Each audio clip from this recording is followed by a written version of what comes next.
تزین کا آنا مہرما کو کسی نئے طوفان کا پیش خیمہ لگ رہا تھا۔ اپنے کمرے میں ناشتہ کرنے کے بعد اس نے دوپہر کا کھانا بھی ملاحہ کے ہاتھ کمرے میں ہی منگوا لیا۔ صبح والی منہ ماری کے بعد فی الحال تو تزین کی شکل دیکھنے کا بھی دل نہیں کر رہا تھا۔ اسے طلال پر بھی افسوس ہوا۔ جلد بازی میں وہ اپنی زندگی کا بہت غلط فیصلہ کر گیا تھا اور اب اسے نبھا بھی نہیں پا رہا تھا۔ مہرما کے ساتھ تو قسمت نے کھیل کھیلا تو وہ طلال سے کنارہ کر گئی، مگر طلال نے فوراً کی بنیاد پر تزین کو پرپوز کر کے اس کی بے وفائی کا گویا جواب دیا تھا۔ اس نے اپنے دل کو ٹٹولا تو اللہ کا شکر ادا کیا کہ تزین کا کوئی بھی شک و شبہ درست نہ تھا۔ یہ دل اب طلال نوید کے نام پر پہلے جیسی بے ترتیبی سے نہیں دھڑکتا تھا۔ در حقیقت زندگی نے اتنے جھٹکے دیے تھے کہ ماضی کی تمام یادیں گڈ مڈ ہو کر ناقابل شناخت لگنے لگی تھی۔ کبھی طلال کے سنگ زندگی گزارنا زندگی کی سب سے بڑی خواہش ہوا کرتی تھی، اور اب نمیر افندی سے چھٹکارا پانا زندگی کا مقصد نظر آتا تھا۔ سچ تو یہ ہے کہ دکھ وہی سب سے بڑا ہوتا ہے جو حاضر وقت میں آپ کی جان کو لگا ہوا ہو، اور طلال کو اس ساری بھاگ دوڑ میں کہیں بہت پیچھے رہ گیا تھا۔ اب تو بس وہ ہر وقت نمیر سے چھٹکارے کی تراکیب سوچتی رہتی تھی۔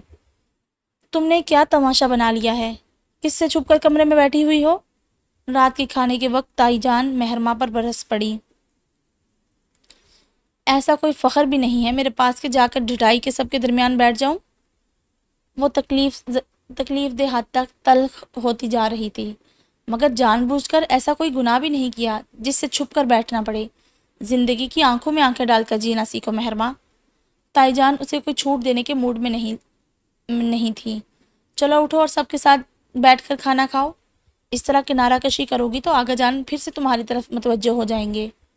ان کی بات میں وزن تھا، مہرما کو ان کا کہا ماننا ہی پڑا، اور اسی لیے وہ کھانے کی میز پر قدرے سائڈ پر ملاحہ کے ساتھ بیٹھی اور شکر کیا کہ بنا کسی بدمزگی کے ہلکی پھلکی باتوں کے دوران کھانا کھا لیا گیا۔ یہ تو کھانے کے بعد جب مرد اٹھ کر لاؤنج میں چلے گئے اور چائے کا دور چلا، خواتین نے چائے ڈائننگ پر ہی لگا لی، تب مہرو کا سکون غارت ہوا، وہ بھی تزین کی بات پر۔ پھر مہرو کی باقاعدہ رخصتی کب کروا رہی ہیں آپ؟ وہ سمرا چچی سے مخاطب تھی۔ مہرما کی انگلیوں کی گرفت کپ کے ہینڈل پر مزید سخت ہو گئی۔ رخصتی بس ہوئی سمجھو، گھر ہی کی تو بات ہے۔ انہوں نے مسکرا کر بات سمیٹی۔ یہ کیا بات ہوئی؟ گھر کی بات ہے تو کیا اب یہ دونوں شادی کے بعد بھی اپنے اپنے پورشنز میں رہیں گے؟ تزین کو اعتراض ہوا۔ سمرا نے بے آرامی سے پہلو بدلا۔ مہرو کی طبیعت خراب تھی، بس اسی لیے رکے رہے۔ تائی جان نے بھی ماحول کی سنگینی کو کم کرنے کی مقدور کوشش کی۔ تمہیں کیا مسئلہ ہے تزین؟ شادی ہو گئی ہے تو رخصتی بھی ہو جائے گی۔ مہرما کی آنکھوں میں ضبط کا گلابی پن اور لہجہ سخت تھا۔ مجھے مسئلہ یہ ہے کہ تم کسی سائڈ لگو تو طلال بھی تمہاری طرف سے بددل ہو کر میری زندگی میں لوٹے۔ وہ منہ پھٹ تو تھی ہی، مگر اس قدر تکلیف دہ حد تک ہوگی، یہ مہرما نے سوچا نہیں تھا۔ زرد پڑتی رنگت لیے چند ثانیوں تک تو وہ جواب دینے سے بھی معذور رہ گئی۔ کیا فضول باتیں کر رہی ہو تزین؟ اگر طلال اور تمہارے مابین کوئی مسئلہ ہے تو وہ تم دونوں حل کرو، مہر کو الزام مت دو۔ سمرا نے کسی کے بھی بولنے سے پہلے تزین کو جھڑک دیا۔ ان کا ماضی ایک حقیقت ہے آنٹی۔ تزین برا مان گئی۔ حال ماضی سے زیادہ ویلیویبل ہوتا ہے تزین، اور مہرما کا حال موحد افندی ہے، یہ مت بھولو۔ دوسرا یہ کہ مجھے خود بھی یہ بات پسند نہیں کہ تم میری بہو کا نام کسی اور کے معاملے میں لو۔ انہوں نے لگی لپٹی بغیر قطعی انداز میں کہا تو تزین ہونک سی ماں کا چہرہ دیکھنے لگی۔ انہیں اندازہ نہیں تھا کہ سمرا کو اپنی ماضی کی منہ پھٹ بہو اتنی جلدی اتنی عزیز ہو جائے گی کہ وہ اس کی حمایت میں یوں تگڑا توڑ جواب دینے پر اتر آئیں گی۔ سائرہ نے تعصب سے بیٹی کو دیکھا جو منہ کھولنے سے پہلے کم ہی سوچتی تھی۔ تم طلال کی طرف دھیان دو تزین، اتنے مختصر سے عرصے میں کئی بار بگڑ چکی ہے تم لوگوں کی۔ یہ کوئی اچھی بات نہیں ہے۔ تائی جان کا میٹھا وار بہت کڑوا تھا۔ تزین بہت اچھی طرح سمجھی اور حوصلے سے پی بھی گئی، مگر رات گئے وہ ساری شکایتیں طلال اور مہرما کے حوالے سے اپنے تحفظات کے نکات آغا جان کے کانوں میں انڈیل کر اسٹڈی سے باہر نکلی تو شاد و آباد تھی۔ مجھے سمجھ نہیں آتی کہ تمہیں اب مجھ سے کیا مسئلہ ہو رہا ہے۔ میرے بارے میں آغا جان کو مشورے دینے والی تم کون ہوتی ہو؟ مہر ماں کے لیے اب تزین سے نمٹنا ناگزیر ہو گیا تھا، ورنہ تو اس نے یہی سوچ رکھا تھا کہ جتنے دن وہ افندی ہو اس میں رہے گی، اس کے منہ نہیں لگنا۔ مگر ابھی جب تائی جان نے آغا جان کا پیغام اس تک پہنچایا تو انہوں نے اب فوری طور پر مہرو کی رخصتی کا عندیہ دیا ہے، تو وہ بھڑک کر تزین کے کمرے میں چلی آئی۔ وہ اطمینان سے لیٹی موبائل کی اسکرین پر انگلی چلا رہی تھی۔ مہرماں کی بات سن کر پیشانی پر ناگواری کی شکنیں لیے اٹھ بیٹھی۔ یہ صرف تمہارا نہیں، میرا بھی مسئلہ ہے مہرماں، تم ہماری زندگیوں سے نکلی ہی کب ہو؟ مہرماں کی قوت گویائی لمحہ بھر کو سلب ہوئی، اور اب اگر طلال کو بھنک بھی پڑ گئی کہ تم یہ رخصتی نہیں چاہتی تو پھر شاید وہ جو بھی کرے کم ہوگا۔ تم اپنے مسائل کو اپنی ذات کے ذریعے حل کرو، میرے کندھے پر بندوق رکھ کر مت چلاؤ۔ مہرماں سختی سے بولی، پھر اسے جتایا، میرے اور طلال کے بیچ اگر کچھ ہوتا تو وہ مجھ سے بدلہ لینے کے لیے فوری طور پر تمہیں پرپوز نہ کرتا، بلکہ میرے پلٹنے کا انتظار کرتا، اور وہ اب بھی یہی کر رہا ہے۔ تزین پھٹ پڑی، کیونکہ تمہیں اس کو ہینڈل کرنا نہیں آ رہا، مہرماں نے طنز کیا۔ ہاں، اس کا ریموٹ جو تمہارے ہاتھ میں ہے۔ تزین کہاں کم تھی، مجھے اب طلال میں کوئی دلچسپی نہیں تزین، وہ بہت ضبط سے بولی۔ تم اچھی طرح جانتی ہو کہ میری زندگی کن مسائل سے دوچار ہے۔ میں نے خود اپنی مرضی سے طلال کو چھوڑا تھا، چاہتی تو جس طرح آپ موہت کے ساتھ نکاح کروا لیا اس وقت طلال سے ہی کروا لیتی، مگر میں الحمدللہ صحیح اور غلط کے بارے میں اچھی طرح جانتی ہوں۔ جس کے پاؤں میں حال کا کانٹا چبھ رہا ہو وہ ماضی کے بارے کیسے سوچ سکتا ہے؟ مہرماں کا دل اندر ہی اندر کر لایا۔ تزین نے مذاق اڑاتے ہوئے کہا، ہاں تم موہت کے ساتھ نکاح کیا ہے پھر؟ وہ میرا مسئلہ ہے، تم اپنے ذہن کا گند صاف کر لو بس۔ طلال نوید کو میں اپنی زندگی سے بہت پہلے الگ کر چکی ہوں، پہلے مجبوری میں، لیکن تم سے شادی کے بعد یہ دل بارازی و رضا اس سے دستبردار ہو گیا تھا۔ مہرماں نے بہت تحمل سے ساری صورتحال اس کے سامنے رکھی، مگر اس کے دل پر سے تمہارا سایہ ابھی تک نہیں گیا۔ تزین تلخی سے بولی، یہ تمہارا قصور ہے تزین، نہ کہ میرا۔ وہ بیوی ہی کیا جو اپنے شوہر کے دل پر اپنا نقش نہ چڑھا سکے؟ مہرماں نے طنز کیا۔ بہت خوب، یعنی تمہیں کوئی فرق ہی نہیں پڑتا کہ تمہاری وجہ سے میرا گھر تباہ ہو رہا ہے۔ تزین بہت شارٹ ٹیمپرڈ تھی، بات کو اپنے رخ سے سمجھ کر فیصلے صادر کرنے والی جلد باز۔ مہرماں نے آنکھیں موند کر بے بسی سے گہری سانس بھری، پھر اسے دیکھ کر تیوری چڑھا کر بولی، جو بکواس میں نے کی ہے نا، اس کا صاف اور سیدھا مطلب یہی ہے کہ مجھے اب طلال نوید میں کوئی دلچسپی نہیں۔ وہ تمہارے دل کی چور خواہش تھا، اللہ نے اسے تمہارے نام کر دیا۔ میرے لیے جو بہتر تھا وہ مجھے مل گیا۔ اب برائے مہربانی تم دونوں میاں بیوی اپنی زندگی کو سنبھالو، نہ کہ دوسروں کے معاملے میں ٹانگ اڑانے کی کوشش کرتے رہو۔ وہ کہہ کر رکی نہیں تھی اور اس کے کمرے سے نکلتے ہوئے زور سے دروازہ بند کیا۔ پیچھے تزین کا چہرہ ضبط سے لال ہو رہا تھا۔ اب مہرماں جتنا بھی واویلا مچاتی، ہونا وہی تھا جو آغا جان طے کر چکے تھے۔ شام سے پہلے اس کے کپڑے اور ضرورت کا سارا سامان نہ صرف موہت کے کمرے میں شفٹ کر دیا گیا بلکہ اس کی رخصتی کا عندیہ بھی سب کو دے دیا گیا۔ مہرماں سن تھی، جیسے کسی بھی احتجاج اور اعتراض سے قاصر رہ گئی ہو، ذہن کچھ بھی سوچنے سے معذور تھا۔ وہ جس طرح تائی جان نے لاؤنج میں آ کر مسکراتے ہوئے ملاحہ کو دیکھ کر ہاتھ جھاڑے، وہ منظر مہرماں کی نظروں سے اوجھل نہ رہا تھا۔ خود ملاحہ کا دل ماں کی اس شکیل قلبی پر دکھا۔ مہرماں اس وقت تن کر اٹھ کھڑی ہوئی۔ جو فیصلہ پل صراط پر چلنے کے مترادف لگ رہا تھا وہ اسی پل میں طے پا گیا۔ بہت خوب امی، تو آج سے میں آپ کے لیے پرائی ہو گئی۔ ایک مستقل ٹینشن تھی جو آپ کے سر سے اتر گئی، مگر یہ ضرور یاد رکھیے گا کہ یہ آپ کا اور آغا جان کا کیا تھا جو میں بھگت رہی ہوں، کیونکہ آزمائش ہمیشہ مال اور اولاد کی طرف سے ہی آیا کرتی ہے۔ آنسوں سے بھیگے لہجے میں کہتی وہ وہاں رکی نہیں تھی۔ تائی جان کو منجمد اور ملاحہ کی آنکھوں میں آنسو چھوڑ کر وہاں سے سمرا چچی کے پوشن میں چلی آئی، اور یہ موہت کا کمرہ تھا۔ اس کے قدم ٹھٹکے، جسے اب اس کا مسکن بنا دیا گیا تھا۔ یا اللہ، میں نے نہیں، یہ سب میری قسمت میں تو نے لکھا ہے، میں تو بس اپنا کردار نبھا رہی ہوں، بلکہ نبھانے پر مجبور کر دی گئی ہوں۔ اب میری حفاظت کرنے والا صرف تو ہے۔ وہ دروازہ کھول کر اندر چلی آئی۔ اس کا کئی بار کا دیکھا ہوا کمرہ تھا، مگر اب وہاں مہرماں کی کئی چیزیں پڑی نظر آ رہی تھی۔ اس نے تکلیف سے آنکھیں موند لی۔ زندگی اس قدر سخت بھی ہو سکتی ہے، اس نے کبھی سوچا بھی نہیں تھا۔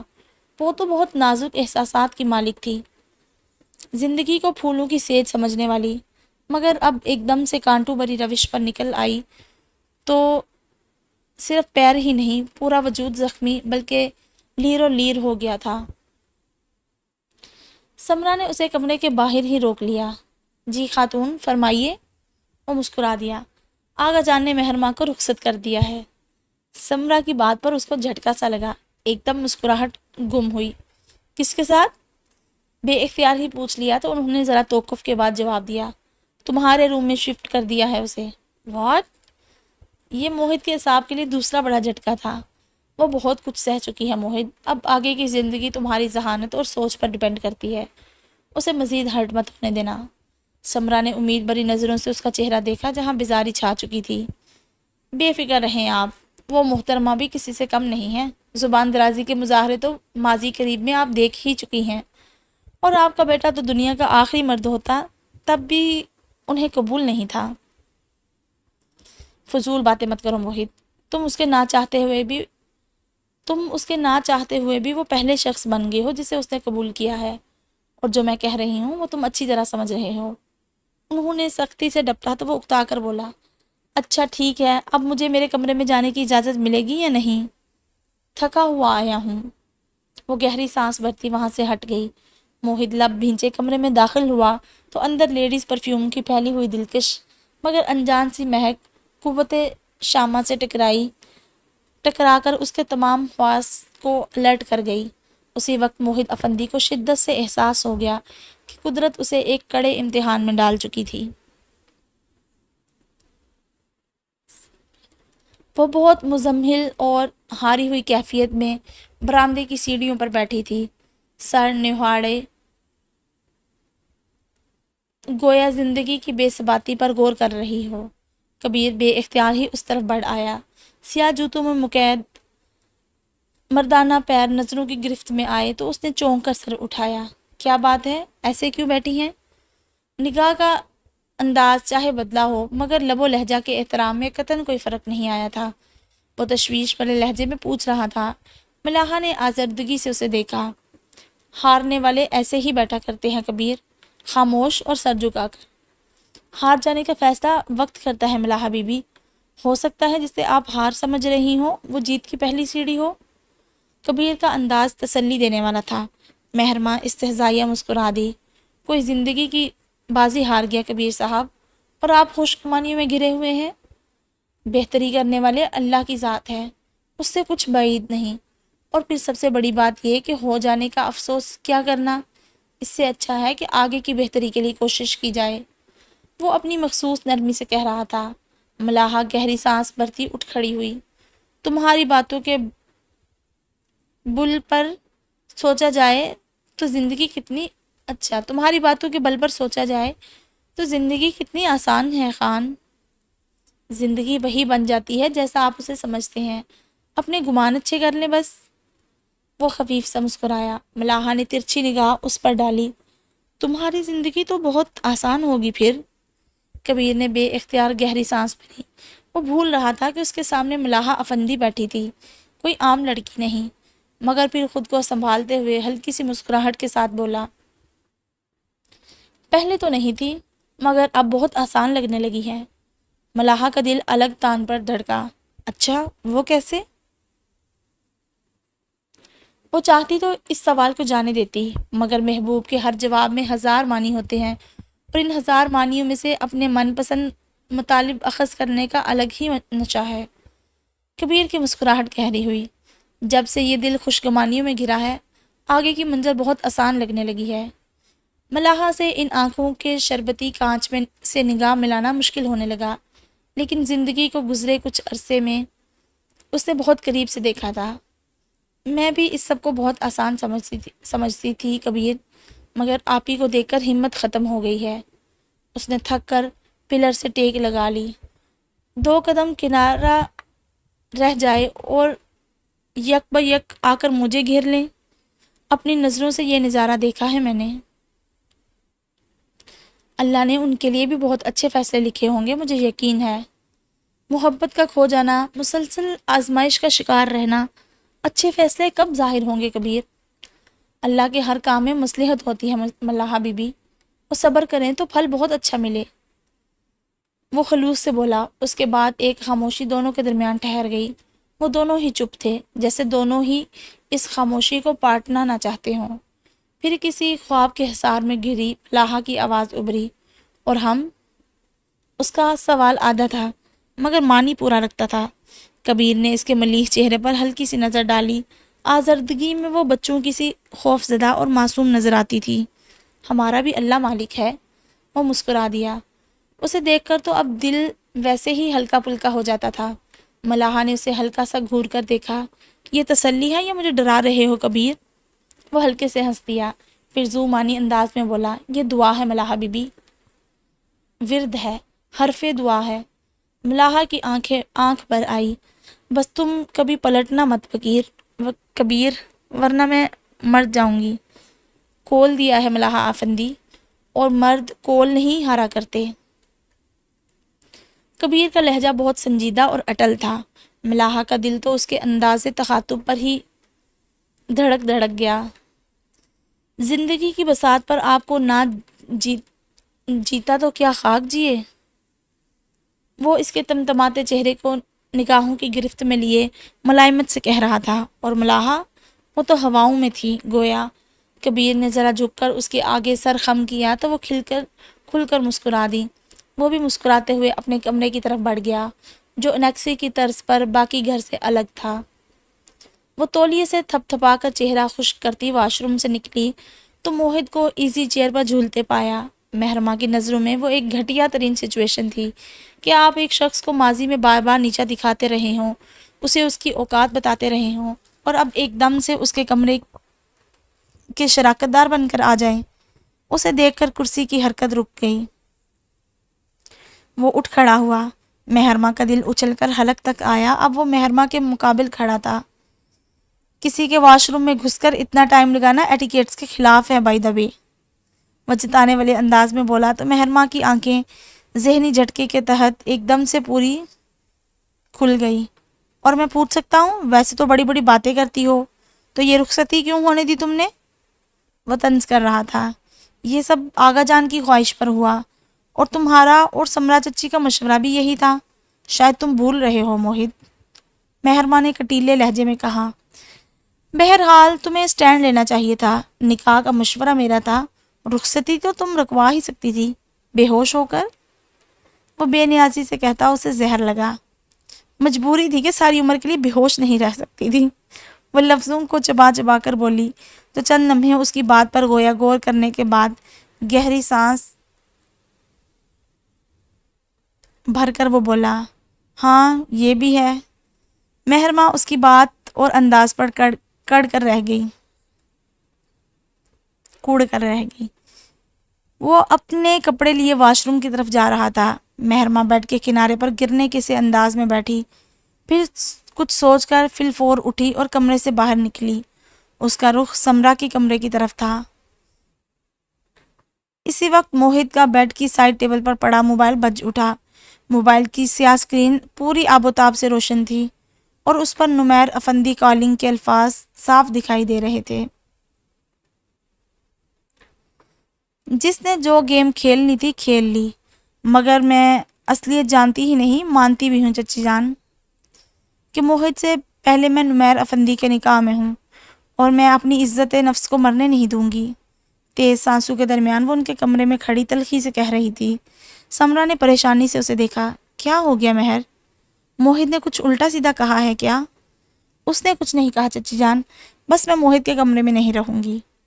اس کی آنکھوں میں نمی اتر آئی تو اس کی ذہنی اور جذباتی کیفیت کو سمجھ کر سمرا نے فوراً آگے بڑھ کر اسے خود سے لپٹا لیا اور اس کا رخسار چوم کر محبت سے بولی، ٹھیک ہے، بالکل صحیح کہہ رہی ہو تم۔ آج سے تم میرے پاس رہو گی، میرے کمرے میں۔ اس پر تو تمہیں کوئی اعتراض نہیں ہونا چاہیے۔ مہرماں کے ذہن میں موجود تمام لمبے لمبے اقتباسات ایک یک لخت اڑ گئے۔ سمرا نے تو اسے بحث کا کوئی موقع ہی نہیں دیا تھا۔ وہ خاموشی سے ان سے لپٹ کر آنسو بہانے لگی۔ کم از کم کوئی تو تھا جو اس کی تکلیف کو سمجھتا تھا، اور سمرا سوچ رہی تھی اگر مہرماں کو پتہ چل جائے کہ وہ بھی نمیر افندی کے اس کھیل سے واقف تھی تو وہ کیا قیامت مچائے گی۔ وہ آہ بھر کر رہ گئی۔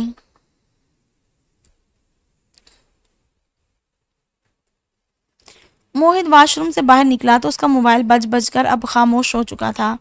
اسے پہلی نظر میں ہی اندازہ ہو گیا تھا کہ مہرماں اس کے کمرے میں نہیں ہے، اور یہ صورتحال اس کے لیے بھی اطمینان کا باعث بنی۔ مہرماں کا اس کمرے میں موجود رہنا دونوں کے لیے ہی ناقابل قبول فیصلہ تھا۔ اس نے موبائل اٹھا کر مسڈ کالز چیک کی۔ نمیر افندی۔ اس کی پیشانی پر شکنیں پھیلی۔ 3-4 مسڈ کالز آ چکی تھی۔ اسے کیا تکلیف ہوئی جو اتنی ساری کالز کرتا رہا ہے؟ وہ زیر لب ناگواری سے بڑبڑاتے ہوئے اسی نمبر پر کال بیک کرنے لگا۔ دوسری ہی بیل پر کال اٹینڈ کر لی گئی تھی۔ جی فرمائیے نمیر افندی صاحب، ایسی کیا ایمرجنسی آن پڑی کہ جو کال پہ کال کرنے کی ضرورت پیش آ گئی؟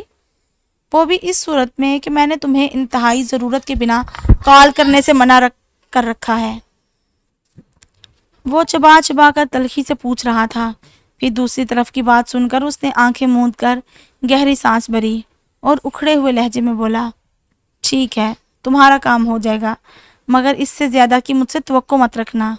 میں تمہارا کانٹیکٹ نمبر بلیک لسٹ میں شامل کر رہا ہوں۔ آئندہ مجھ سے جو بھی بات کرنی ہو وہ آفس آ کر کرو۔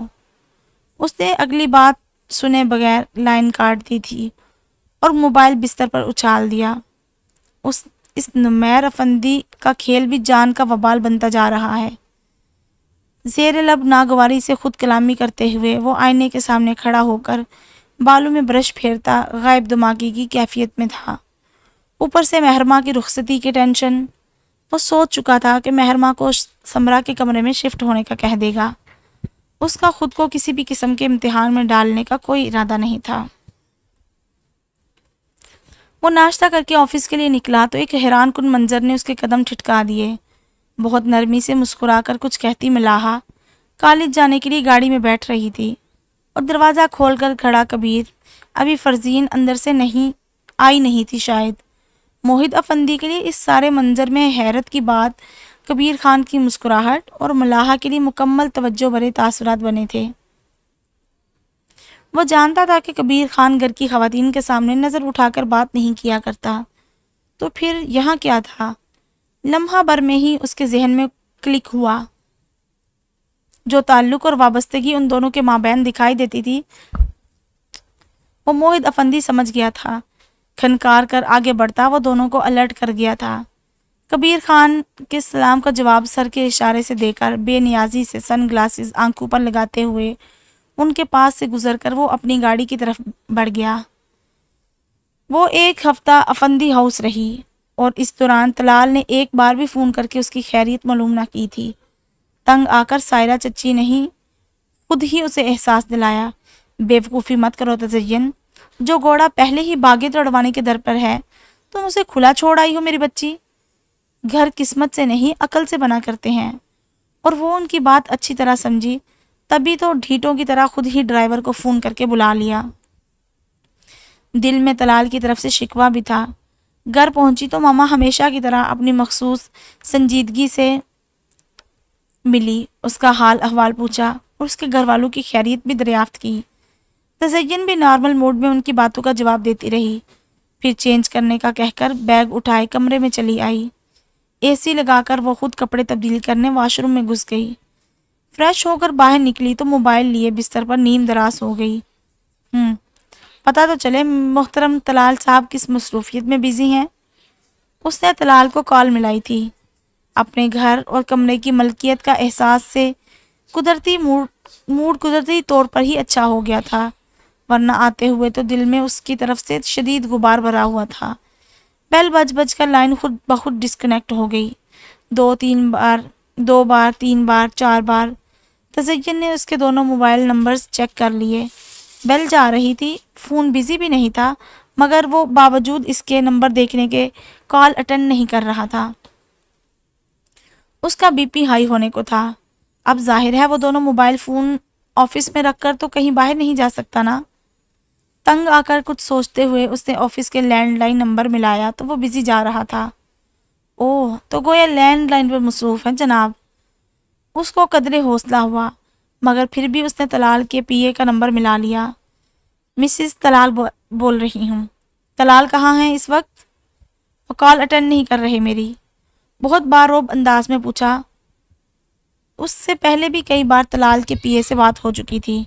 اگر کبھی طلال کال اٹینڈ نہ کرتا تو وہ پی اے کو کال کر کے طلال کی مصروفیت کنفرم کر لیتی تھی۔ باتونی سا بندہ تھا، ایک سوال کے جواب میں 4 باتیں بتا دیتا تھا۔ دوسرے یہ کہ تزین کی کسی کلاس فیلو کا کزن تھا، تو تزین نے ہی طلال سے نوکری کی سفارش کر کے اسے پی اے رکھوایا تھا، اور اسے باتوں ہی باتوں میں پابند بھی کر لیا تھا کہ تزین جو بات پوچھے اسے بالکل صحیح انفارمیشن دینا اس کا پہلا کام ہے۔ اور یہ بات پی اے سے بڑھ کر اور کون جان سکتا ہے کہ صاحب سے زیادہ صاحب کی بیوی صاحب ہوا کرتی ہے۔ تزین اس کی مصروفیات کی انفارمیشن اس کے پی اے سے گاہے بگاہے لیتی رہتی ہے۔ یہ بات طلال کو جس روز پتہ چلتی اس روز کوئی نہ کوئی قیامت ضرور اٹھنی تھی۔ جی میڈم، وہ اس لیے کہ اس وقت وہ دوسری لینڈ لائن پر ضروری بات میں مصروف ہیں، اسی وجہ سے موبائل کی کال اٹینڈ نہیں کر رہے ہوں گے، مگر آپ فکر مت کریں، ان کی کال ختم ہوتے ہی میں آپ کا میسیج ان تک پہنچا دوں گا۔ اس نے حسب عادت لمبی بات کی تھی۔ خیر، ایک آدھ میسیج تو بندہ کال کے دوران بھی کر ہی سکتا ہے، اپنی مجبوری بتانے کے لیے۔ تزین کی تیوری کے بلوں میں اضافہ ہوا۔ جی میڈم، آپ درست فرما رہی ہیں، وہ مؤدبانہ بولا۔ وہ جانتا تھا کہ میڈم کی ہاں میں ہاں ملانے میں ہی بہتری ہے۔ کس کا فون سر سن رہے ہیں بائی دا وے؟ اس نے یوں ہی فون بند کرنے سے پہلے برسبیل تذکرہ پوچھ لیا۔ کسی مہرمہ افندی کی کال آئی تھی میڈم، انہی سے بات کر رہے ہیں۔ یہ انفارمیشن صرف آپ کے لیے ہے میڈم، ورنہ کسی کو کالز انفارمیشن دینے کی اجازت نہیں مجھے۔ وہ اسے کالر کا نام بتانے کے بعد لجاجت سے کہہ رہا تھا۔ تزین کو 440 وولٹ سے بھی زیادہ بڑا جھٹکا لگا تھا۔ اس نے بے اختیار کال اینڈ کر دی۔ مہرمہ؟ اس نے بے یقینی سے دہرایا۔ وہ اپنی شکی فطرت سے مجبور ہو کر بے شک طلال پر مہرمہ کے حوالے سے الزام تراشی کرتی رہتی تھی۔ ان کے ماضی کا تعلق تزین کے دل میں پھانس بن کر اٹکا ہوا تھا، مگر یہ تو اس نے کبھی گمان بھی نہیں کیا تھا کہ مہرو اور طلال ابھی بھی رابطے میں ہو سکتے ہیں۔ وہ بے جان سی بیڈ پر بیٹھ گئی۔ آئی کانٹ بلیو، ابھی کل ہی تو مہرو بھاری بھرکم باتیں کر کے اس کی غلط فہمیاں دور کر رہی تھی، اور کتنی سچی بھی لگ رہی تھی۔ اسے یقین نہیں آ رہا تھا، دو نکاح کروا کر بھی وہ ابھی تک طلال کے پیچھے پڑی ہوئی تھی۔ تزین کی رگوں میں شرارے دوڑنے لگے۔ تم میری خاطر صرف ایک بار طلال سے بات کرو، تمہاری بڑی مہربانی ہوگی مہرو، تزین کا گھر خراب ہو رہا ہے۔ سائرہ چچی نے گویا تزین کے گھر سے نکلتے ہی مہرمہ کے سر ہو گئی تھی۔ وہ بے یقینی برے تحیر سے انہیں دیکھنے لگی۔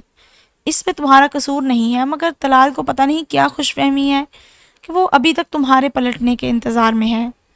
اس کی یہ خوش فہمی ختم کر دو بس، تم تو تمہاری بہن کی زندگی سکون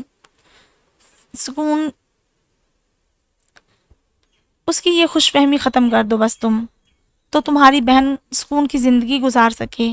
وہ بڑی عاجزی سے کہہ رہی تھی۔ چچی جان، میں بھلا کیسے بات کر سکتی ہوں اس سے، اور اتنا کچھ ہو جانے کے بعد اب طلال سے اس طرح فیور لوں گی تو کیا اس کی خوش فہمی اور نہیں بڑھے گی؟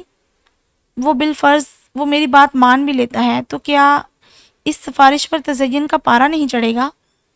اس بیوقوف لڑکی کو کون بتائے گا؟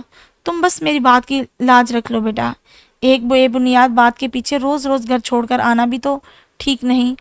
مجھے ڈر ہے کہیں دونوں اپنا گھر خراب نہ کر لیں، وہ لجاجت سے کہہ رہی تھی۔ مہرمہ بے بسی سے انہیں دیکھنے لگی۔ انہوں نے پیار اور مان بھرے انداز میں اس کی تھوڑی کو چھوا تو گہری سانس بھرتے ہوئے مہرمہ نے طلال کو کال کر ہی دی۔ دل میں ایک ٹھیس سی اٹھی، موبائل پر تو تمہارا نمبر آ جائے گا کبھی، تزین کی نظر پڑ گئی تو یہ آفس کا نمبر ہے طلال کے۔ چچی جان نے ایک پرچی اس کی طرف بڑھائی تو وہ ان کی احتیاط پر اش اش کر اٹھی۔ آدمی اپنی سیف سائڈ کے لیے ساری ذہانت لڑا لیا کرتا ہے، کہیں کوئی سکم نہیں رہنے دینا چاہتا، مگر ہوا تو وہی کرتا ہے جو میرے رب کی چاہت ہے۔ اس کے کن کے آگے سب کے پلانز فیل ہو جاتے ہیں۔ اس نے چچی جان کے سامنے ہی بات کی تھی۔ زہ نصیب اس کی آواز پہچانتے ہی طلال بے یقین ہوا۔ تزین گھر واپس چلی گئی ہے طلال، اب کوشش کرو کہ ماضی کو بھلا کر تم بھی اپنے زندگی کو بہتر طریقے سے شروع کر لو۔ اس طرح روز روز کی ناراضیوں سے ہمارے گھر میں بھی ٹینشن پھیلتی ہے۔ میری زندگی کا ہر خواب تم سے شروع ہو کر تم پر ہی ختم تھا مہر۔ نئی زندگی شروع کرنا تو بے وفاؤں کا کام ہوا کرتا ہے۔ وہ جذباتی ہوا۔ مہر ماں کو غصہ آیا۔ تو پھر لعنت بھیجو مجھ پر اور اپنا گھر خراب ہونے سے بچاؤ۔ میری زندگی میں تمہاری اب کوئی جگہ نہیں ہے طلال۔ تم تزین کو اپنی مرضی سے اپنا چکے ہو، تو بہتر یہی ہوگا کہ میری طرف سے ہر غلط فہمی اور خوش فہمی دور کر کے اپنی زندگی شروع کرو۔ وہ سرد مہری سے صفاجٹ انداز میں بولی۔ لمحہ بھر کو رکی تو دوسری طرف بالکل خاموشی تھی۔ مجھے امید ہے کہ آئندہ مجھے تمہاری یہ خوش فہمی سننے کو نہیں ملے گی کہ تم ابھی بھی میرے لوٹنے کے انتظار میں ہو، کیونکہ لوٹنے والے تو چھوڑ کر جایا ہی نہیں کرتے مسٹر طلال۔ میں نے اصل محبت موہد افندی سے ہی کی ہے، اور تبھی آج ہم ایک ساتھ ہیں۔ وہ بہت بے دردی سے نشتر پر نشتر اس کے سینے میں اتارتی رہی اور سائرہ چچی کے دل میں ٹھنڈک پڑتی گئی۔ وہ اب مہرماں کی طرف سے مطمئن ہو گئی تھی۔ یا اللہ، ان کے جانے کے بعد وہ سر ہاتھ میں تھامتی بستر پر گر سی گئی تو آنکھیں نم ہونے لگی۔ طلال کے ساتھ پہلے ہی کم زیادتی ہوئی تھی، جو اب یہ اور ظلم، یہ نشتر، کچھ بھی تھا، محبت تو مہرماں نے بھی اس سے کی ہی تھی۔ تعلق بعد میں تبدیل ہو کر جو بھی ہو جائے، محبت سے وہ پہلا مسکرانا یاد رہتا ہے۔ وہ اپنی زندگی کے اس قدر غیر یقینی موڑ پر خود بھی ششدر تھی۔ ایسے مستقبل کے خواب تو اس نے کبھی بھی نہیں دیکھے تھے۔ وہ خاموشی سے آنسو بہائی گئی کہ ایک یہی اس کے اختیار میں تھا۔ سائرہ چچو کی باتوں میں آ کر طلال سے رابطہ کرنا اسے کتنا مہنگا پڑنے والا تھا، یہ ابھی اس نے سوچا بھی نہیں تھا۔ اس کا موبائل مسلسل بجتا جا رہا تھا۔ نیا کمرہ اور اجنبی ماحول ہونے کی وجہ سے رات گئے نیند آئی تھی، اس لیے مہرماں ابھی تک سو رہی تھی۔ سمرا لائٹ آن کیے بنا اٹھ کر ناشتہ کے لیے چلی گئی، مگر کچھ دیر بعد ہی اس کا موبائل مسلسل بجنے لگا۔ اس نے یوں ہی نیند میں ہی سوئے جاگے ذہن کے ساتھ موبائل اٹھا کر کان سے لگا لیا۔ ہیلو، نئی زندگی کی یہ صبح بھی مبارک ہو۔ ایک بالکل انجان آواز سے زیادہ اس کے الفاظ کا چناؤ مہرماں کی آنکھیں کھولنے کا باعث بنا۔ کون؟ کس سے بات کرنی ہے آپ نے؟ میں نے تو تم سے ہی بات کرنی ہے۔ تم بتاؤ، نمیر افندی کے بارے میں جاننا چاہتی ہو؟ مہرماں کا دل کن پٹیوں میں دھڑکا۔ کون نمیر افندی؟ تمہارا پہلا اور اصلی شوہر۔ دوسرا نکاح کرتے ہی بھول گئی کیا؟ دوسری طرف سے صفاکی سے کہا گیا تو مہرماں کے وجود میں پھریری سی دوڑ گئی۔ مہرماں کا دماغ جھنجھنا اٹھا۔ مردانہ بے لچک لہجہ مہرماں کو شناسا سا لگا، مگر فی الحال اس کے پاس یہ یاد کرنے کا وقت نہیں تھا کہ یہ آواز اس نے کہاں سنی تھی۔ کون ہو تم اور کیا بکواس کر رہے ہو؟ وہ بے اختیار کوہنی کے بل پر ذرا اونچی ہوتے ہوئے تیز لہجے میں بولی۔ تم اچھی طرح جانتی ہو کہ میں کیا کہہ رہا ہوں۔ میں نمیر افندی کے بارے میں وہ سب بھی جانتا ہوں جو تم نہیں جانتی۔ دوسری طرف سے اطمینان سے کہا گیا۔ میں کیسے مان لوں کہ تم سچ کہہ رہے ہو؟ مہرماں کا دل کن پٹیوں میں دھڑکنے لگا۔ ثبوت یہ ہے کہ جب تم کہو گی ملوا دوں گا تمہیں نمیر افندی سے، وہ نڈر لہجے میں بولا۔ مجھے کیا کرنا ہے اس سے مل کر؟ وہ اول لمحے تو گڑبڑا کر ناگواری سے کہہ گئی، مگر جب وہ توقف کے بعد بولا، اوکے تو پھر ساری عمر دو کشتیوں کی مسافر بنی رہو، مگر منزل تک کبھی نہیں پہنچ پاؤ گی۔ تم بس اس کا ایڈریس دے دو، اگر اتنا ہی شوق ہو رہا ہے خدمت خلق کرنے کا۔ دھڑکتے دل کے ساتھ وہ تیزی سے بولی، مبادا وہ فون بند کر دے اور نمیر افندی کو ڈھونڈنے کا یہ راستہ بھی ہمیشہ کے لیے بند ہو جائے۔ ہاں ہاں ہاں ہاں، وہ ہنسا۔ صرف پتہ نہیں دوں گا بی بی، بنفس نفیس اس سے تمہاری ملاقات کروا دوں گا، مگر اسے خدمت خلق مت سمجھو۔ فی زمانہ مفت میں کوئی کسی کی مدد کرتا ہے؟ مہر ماں کے بدترین خدشے کی تصدیق ہو گئی۔ یہ شاید نمیر ہی کا کوئی ساتھی تھا اور اسے بلیک میل کر کے روپے اینٹھنا چاہ رہا تھا، یا خود نمیر ہی ہو۔ پل کے 1000ویں حصے میں مہرو نے نہ جانے کیا کیا سوچ ڈالا۔ کیا چاہتے ہو تم؟ پہلے تم بتاؤ تم کیا چاہتی ہو؟ اس نے جیسے مہرماں کو کریدنا چاہا۔ میں نمیر افندی سے ملنا اور بات کرنا چاہتی ہوں۔ بہت کچھ زبان تک آیا، مگر مہرو ایک تیسرے شخص کو انتہائی حد تک اس معاملے میں شامل نہیں کرنا چاہتی تھی، حالانکہ اسے شک تھا کہ یہ سب وہ نمیر ہی کی زبان سے کہہ رہا ہے، مگر اپنی طرف سے وہ اس انجان شخص کو کوئی ڈھیل نہیں دینا چاہتی تھی۔ ٹھیک ہے، مگر اس ملاقات کے لیے تمہیں کچھ رقم ادا کرنا ہوگی۔ میں نمیر سے تمہاری ملاقات طے کروا سکتا ہوں۔ وہ اطمینان سے بولا تو مہرماں کا اطمینان اڑنے لگا۔ وہ کہاں کی لینڈ لارڈ تھی؟ ابو یا امی سے جتنی پاکٹ منی ملتی اسے پوری ایمانداری سے کھا اڑا دیتی۔ کیا قیمت ہے تمہاری؟ اس کا لہجہ اپو آپ تیکھا ہو گیا۔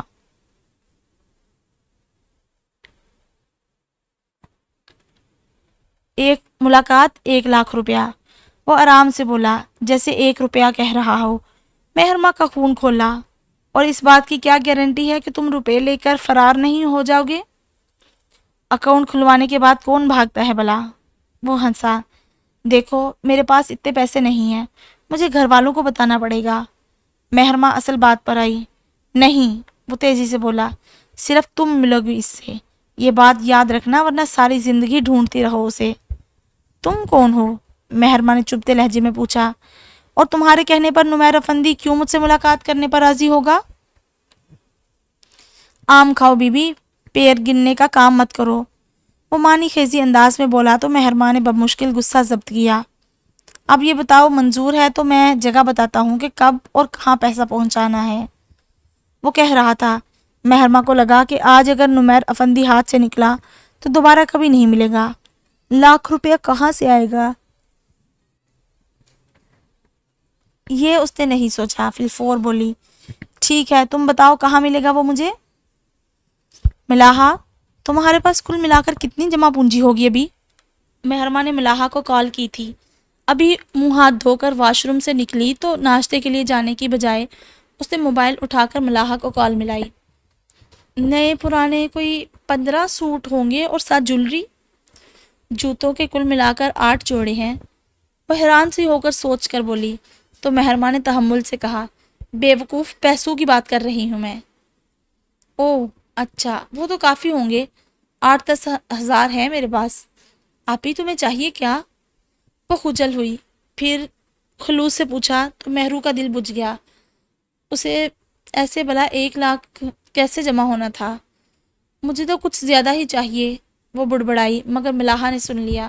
کیا بات ہے آپی، کچھ خریدنا ہے تو ابو سے کہوں یا امی سے؟ کتنے پیسے چاہیے؟ کچھ نہیں، بس ایسے ہی، امی یا ابو سے ذکر بھی مت کرنا۔ مہرماں نے سنجیدگی سے کہا تو وہ تشویش زدہ لہجے میں بولی، ٹھیک ہے آپی، ان سے ذکر نہیں کروں گی، مگر پھر تم کیا کرو گی؟ دل تو کر رہا ہے کہ 1 ہاتھ زیور ہی بیچ دوں۔ کر لوں گی مینج، مہرماں نے انداز میں لاپرواہی کا عنصر شامل کرتے ہوئے کہا تو ملاحہ کو اس کی ذہنی کیفیت پر شک ہونے لگا، جو شادی کے چند روز بعد ہی زیور بیچنے پر آ گئی تھی۔ کوئی بڑا مسئلہ ہی لگ رہا ہے آپی، اس نے ٹھٹک کر کہا تو وہ سنبھلی۔ ارے، وہ زبردستی ہنسی، بڑا مسئلہ کیا ہوگا؟ اپنی ذاتی ضروریات کے لیے پاکٹ منی چاہیے مجھے، میں محیط جیب خرچ نہیں لینا چاہتی، اور ظاہر ہے امی ابو تو مجھے اب دیس نکالا دے چکے، اس صورت میں ان سے کچھ لینے کا تو سوال ہی پیدا نہیں ہوتا۔ مہرماں نے بمشکل لہجے کو معتدل رکھا۔ ملاحہ کو یک یاد آیا تو وہ بے اختیار بولی، آپی، آغا جان نے تمہارا حق مہر بھی تو رکھوایا تھا، 3 لاکھ۔ مہرماں کو اس کی بات سن کر جھٹکا لگا، ناگواری سے بولی، جس نکاح کی کوئی حقیقت ہی نہیں اس کا حق مہر کس کھاتے میں آتا ہے بھلا؟ اچھا، سوری، مجھے ایسے ہی خیال آیا تھا، لیکن آپ ہی تم موہت بھائی سے مدد تو لے سکتی ہو نا، ان کے پاس تو ماشاءاللہ خزانے کی کنجی ہے۔ وہ نادم سی ہوئی، پھر ساتھ ہی ایک نئی راہ بھی سجا دی۔ مہرماں نے گہری سانس بھری، دیکھتی ہوں کیا کرنا ہے۔ وہ ایک خوش شکل سا آدمی تھا اور آج تو خوش بھی بہت تھا۔ 2 دن پہلے موہت افندی نے گویا اسے دھتکار کر آفس سے نکلوایا تھا، مگر آج وہ خود کو کامیاب تصور کر رہا تھا۔ اب تم نمیر افندی کی اصل پاور دیکھو گے موہت افندی۔ وہ موہت کے آفس میں آنے تک اس کا موبائل اٹھا کر نہ جانے کیا چیک کر رہا تھا۔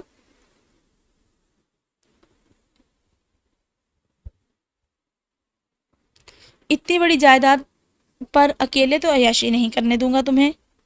اور آج 2 دن بعد اسے لگ رہا تھا کہ قسمت کی دیوی اس پر مہربان ہونے والی تھی۔ موہت افندی کے رویے کو وہ بہت اچھے جواب کے ساتھ اسے واپس لوٹانا چاہتا تھا۔ چہرے پر ہاتھ پھیرتا وہ ایک باربر شاپ پر گھس گیا۔ اچھے سے ہیئر کٹ اور تر و تازہ شیو نے اس کی وجاہت بڑھا دی تھی۔ نمیر افندی شیشے میں دیکھ کر چہرے پر ہاتھ پھیرتا وہ مسکراتا ہوا سرگوشی میں بولا، مہرماں افندی کا نمیر۔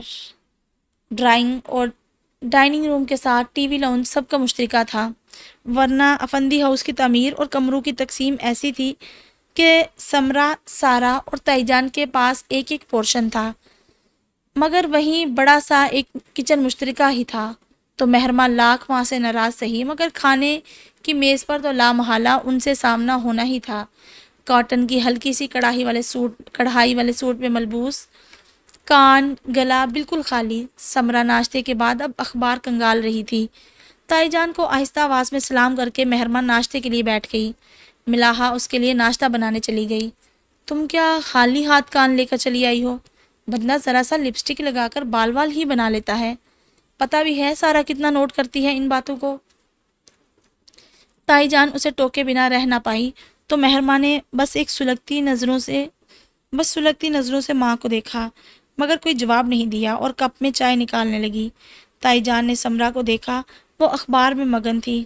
اب تم ہی سمجھانا اسے سمرا، میری بات تو اس کی سمجھ میں آتی ہی نہیں۔